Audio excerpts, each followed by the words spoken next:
Yes, I still don't have a camera or an iPod to use filming, so I still am using YouTube's, upload instantly from your webcam. But whatever, I'm here to finally give you guys my first impressions of the Wolverine. Yes, after a month of, over a month since I, promised I would go ahead and give you guys my first impressions of the Wolverine, I'm finally going to give you guys my first impressions of the Wolverine. I actually saw it in 3D, so I'll also give you guys my thoughts on the 3D in the film.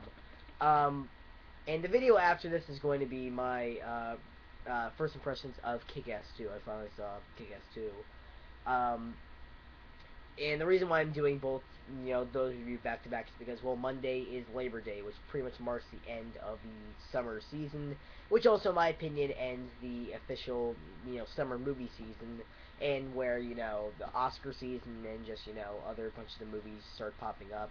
That is something I actually want to do this year. I actually want to go out and see more original movies, more, not based on, not an adaptation, pretty much. I want to see some, more original films, like Oscar contenders and stuff like that. So if you agree on that, then let me know, because I really want to start doing it this year and giving you guys my review on, Oscar films, or or more original films. That's what I want to start doing. Before I get into this, I also want to say the reason why I sound like I have my nose plugged is because I'm kind of sick. Not because the Wolverine was bad or anything, not because it was so bad it made me physically sick, but because I don't know, I'm just sick. Sorry, I apologize. Actually, why am I apologizing? Because I'm sick. I'm sick. It's not my fault. Maybe it's your fault. You're thinking that, dickhead. I'm kidding, of course. But yeah. Let's just get into my first impressions. Well, this wouldn't even be really first impressions, but whatever. First impressions of the Wolverine. Um, so the Wolverine, just to put it, lack of better words, I liked it for the most part. Um, I really had no expectations going into this movie. I think I mentioned, probably a couple, number of times before. I am not really that big of an X-Men fan. I mean, I know of the X-Men. I've read a few of their comics and stuff like that. I'm kind of a fan, but not like a huge fan, of the X-Men like I am with, Batman or, Spider-Man or with other certain superheroes. So I never really liked X-Men all that much. So going into this, I really had no expectations whatsoever. All I wanted this movie to be was just better than the previous attempt at a solo Wolverine movie, and it proved that. It was actually very, very good. For once, he's actually about Wolverine. Yeah, big shock. With Wolverine in the title, you would, expect Wolverine to be, the main focus, which he is here. In X-Men Origins, he wasn't. They got that right here. Um, that's actually something I noticed with a lot of these X-Men movies. Why is it that when it's all the X-Men together, it just focuses on Wolverine, but when it's just Wolverine itself, it focuses on everyone but Wolverine? That was just a big problem with Origins. But here they got it right. Just something I, noticed about these other X-Men movies. But I really enjoyed the movie. Pretty much the best way I could put this movie is that if you were pissed off at X-Men Origins like myself, and you wanted to see a better solo Wolverine movie that got everything that Origins, got wrong, the best way I could put it is that, if you were pissed off at Origins like myself and you wanted to see a better Wolverine movie, this is it. Like, everything that, Origins got wrong, Wolverine, got right. I also like that title, just simply the Wolverine instead of X-Men Origins, whatever Wolverine. Just like simply the Wolverine. That's simple.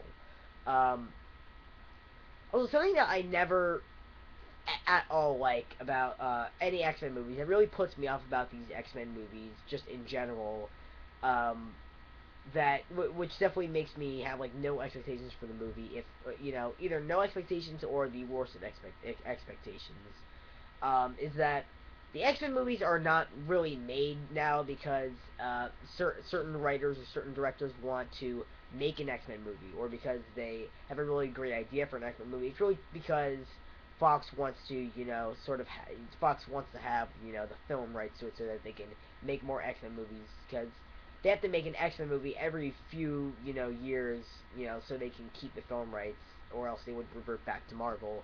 That really puts me off about all these X-Men movies. They never are really made because they want to be made. It's just, well, they want to be made, yet they don't want to be made. Like, they don't want to be made because they want to tell a good X-Men story. They just want to make a shit ton of money and keep the film rights. So that really puts me off about every X-Men movie pretty much ever. Um, but actually get into the Wolverines. The Wolverine actually focuses on Wolverine, believe it or not. That's one thing I really liked about this movie that Origins got wrong. The special effects are also very, very well done. His claws actually look like claws, and they actually look like they're there instead of drawn on. Again, everything X-Men Origins got wrong, this got right. The acting is overall very, very well. Hugh Jackman does a great job as Wolverine, and I actually feel really happy for him because this is the Wolverine movie that he's wanted to do since the first X-Men movie came out.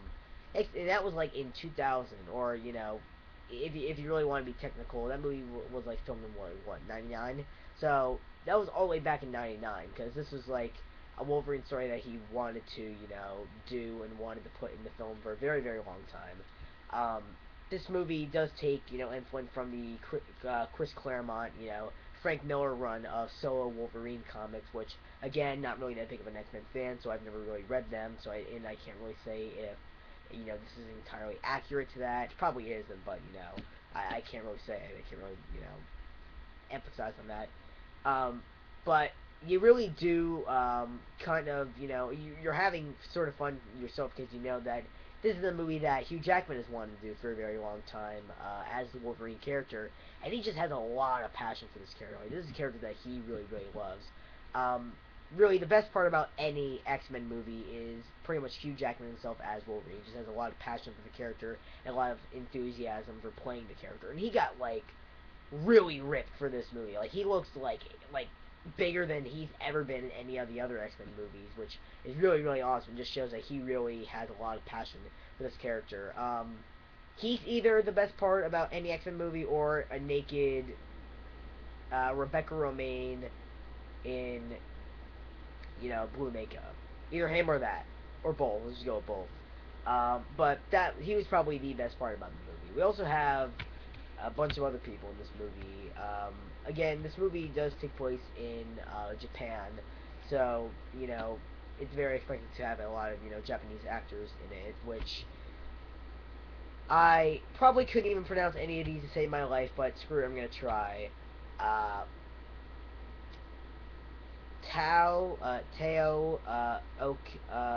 Moto as the main love interest. Mariko Yoshida. She does a great job in this, as well as Wolverine's main love interest in the movie.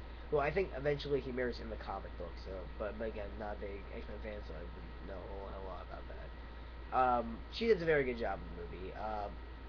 Really, as much I can put elsewhere that she does a very good job in the movie. We also have Rala Fukushima as Yukio, Wolverine's sort of bodyguard, as she calls herself in the movie. Which is something that I really liked about this movie. Wolverine, of all the characters, of all superhero characters to ever have a bodyguard or a sidekick, Wolverine needs a sidekick. That's it's pretty funny. But before I get into some more of the actors, something that I was kind of expecting about this movie was sort of for them to go into Wolverine not entirely depending on his healing factor. That was something that I was kind of disappointed about in this movie. Like was it just me, or was the movie advertised as this movie would be about Wolverine learning to sort of not rely on his healing factor, and how he would deal with that, and how he shouldn't just rely on this one thing keeping him alive, all the time. He should rely on his own, instincts, his own, you know, skills and all that stuff. It's really just used as a giant sort of roadblock for the character to eventually get over, and we all know he's going to get over this eventually. That was something that I kind of disappointed about me, so I definitely am talking to the movie for points. Back to the character of Yukio, um, Wolverine's bodyguard in the movie. A bit of a spoiler alert. This first impressions will have some spoilers in it, but the character Yukio in this movie is a mutant, and she has the ability to predict the future, or more accurately, predict when people die. which immediately, made me mad. And this isn't just a problem with this movie alone, but it's a problem with like every movie that has a certain character who can predict the future or who can, predict when people die. I hate that character, and I think it's entirely pointless to have this character in that movie, in said movie, because the writers have to have some type of, have to make up some type of, bullshit to have this character not predict the future and, completely 100% accurately, because what will happen then? This character will just immediately go, oh yeah, we're totally gonna make it's fine, no big deal, or, oh no, everyone's gonna die, including you and me, so, there's that. I just think it's pointless to make this character, um, like a mind reader. Like, you might as well just not have her in it if you're just going to, find ways for her not to predict the future accurately. That's just something I really have a big problem, which again, I'm docking this movie for a little bit. Or maybe this is just that character. Well, I hear that this character actually didn't have any mind reading abilities in the comics, so it's entirely pointless, and that makes me dock the movie even more, making up a shitty superpower for a character that originally didn't have that in the comics, so that really is stupid. But then again, maybe she did have it in the comics, but I hear that she, didn't have the mind reading ability in the not the mind reading ability, the predicting death ability in the comics, so, that's really, really stupid. The action was good for the most part. A lot of people, some complaint I heard about this movie is that the excessive use of the shaky cam. There's really only one moment in the movie where there was shaky cam, and it did kind of bother me. That's when Wolverine, or Logan, as you like to call him, some like to call him, and Mariko were running away from the Japanese Yakuza gang members. Um, which actually, it kind of fits that. I mean, they're running away and stuff like that, and the camera's following them. It kind of fits that scene. That was really the only scene where I was like, that's just, shaky cam. It's annoying. And I gotta tell you, I really fucking hate shaky cam. Like, it's like a trend now with movies. Like, every single movie needs to have the, some person with Parkinson's directing the fucking movie. It's like, invest in tripods, please. They're not that goddamn, expensive. I mean, you like, it's annoying. Like, why is this in every single damn big, blockbuster action movie? It's not needed. Like, a trend like 3D, I can get that. It's, you can see shit pop out at you and stuff like that, and it's an extra couple money, it's an extra couple bucks. But something like shaky cam, who wants to see a movie entirely in shaky cam? It's bullshit. Just stop it with that. That was a big problem with Kick-Ass 2. And I'll get into Kick-Ass 2. I'll get into that problem. I review Kick-Ass 2, but that was just a big problem here. Oh yeah, by the way, speaking about the 3D, 3D sucks. And I probably mentioned this before, and you'll probably be pissed off at me saying it again, but 3D only works for like a good half hour at best, if not like 15 minutes, if not, the 3D doesn't work at all, okay? I am so fucking sick of 3D. There is a new pair of 3D glasses, that's why I kept them. Never had those type of 3D glasses, but anyways, 3D, the problem with 3D for me personally is that after like maybe a half hour or less, like 15 to a half hour at best, um, it stops looking like 3D to me. Everything stops popping out from the, everything stops popping out. Nothing looks 3D. It all looks just 2D. But the only difference is I had to pay $3 extra for a cheap pair of, plastic sunglasses I'm just going to throw in the recycling bin on my way out from the theater. So, that's what I hate. That's what I really fucking hate about, 3D. It doesn't look like 3D after that. And I'm just going to say that every single damn time. I have yet to see a good 3D movie. I've seen a lot of 3D movies in my life. I think it's pointless. It's not at all needed. It makes the film look so much damn darker. I hate 3D. Fuck 3D. Can we get rid of this stupid trend? We don't need to pay $3 extra or whatever, how much ever it is, to have cheap, shitty sunglasses. I got my own sunglasses, and they're pretty good for the most part.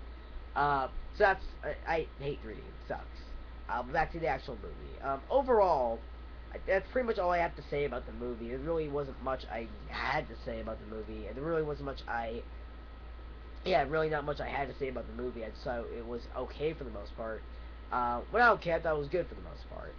So I'd give it about, I think an 8 out of 10. It's a decent, action movie. It's a way better, solo Wolverine film than X-Men Origins. It's got pretty much everything that Origins got wrong.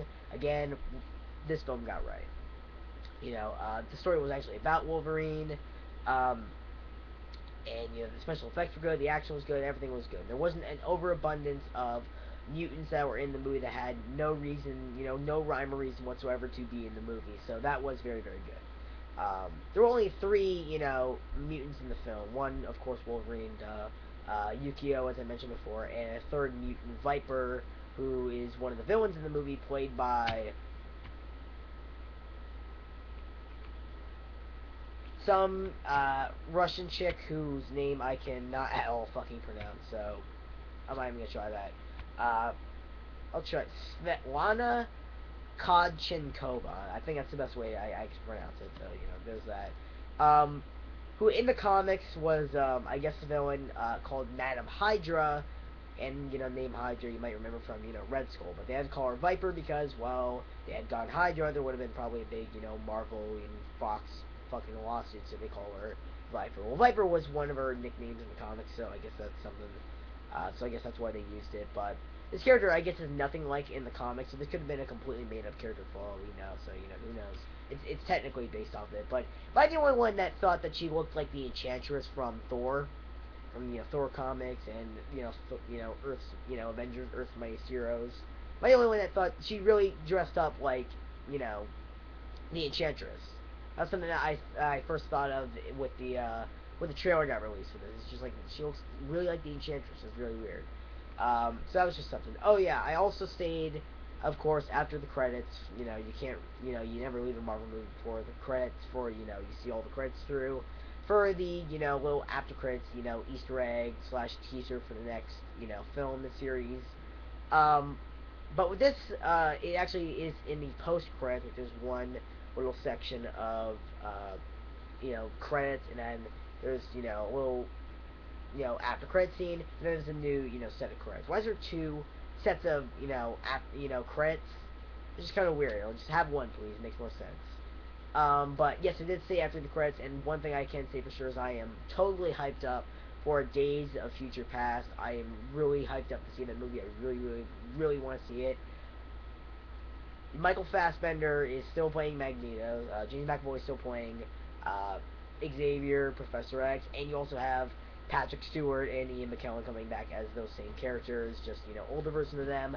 That's gonna kick ass. I'm seeing that. That's worth the price of admission alone. If the rest of the movie sucks, I know those four actors will be kick ass as those characters. So that's something I'm really excited about. But yeah, there really isn't anything else that I have to say about this movie. I thought it was, was good for the most part. I'll give it an 8 out of 10. Very decent action movie. I don't think it's something that you should immediately run out and see. But, if you are in the mood for just a simple, cool little action movie and, with a good Wolverine, good story with good characters, then this is probably the movie for you. Is it the best movie I saw this summer? Well, I'll talk about that when I go ahead and I finish my review of Kick-Ass 2. Well, my first impression of Kick-Ass 2. My next video, so I'll get to that, well, right now after I'm done, filming this video, so I'll see you guys then.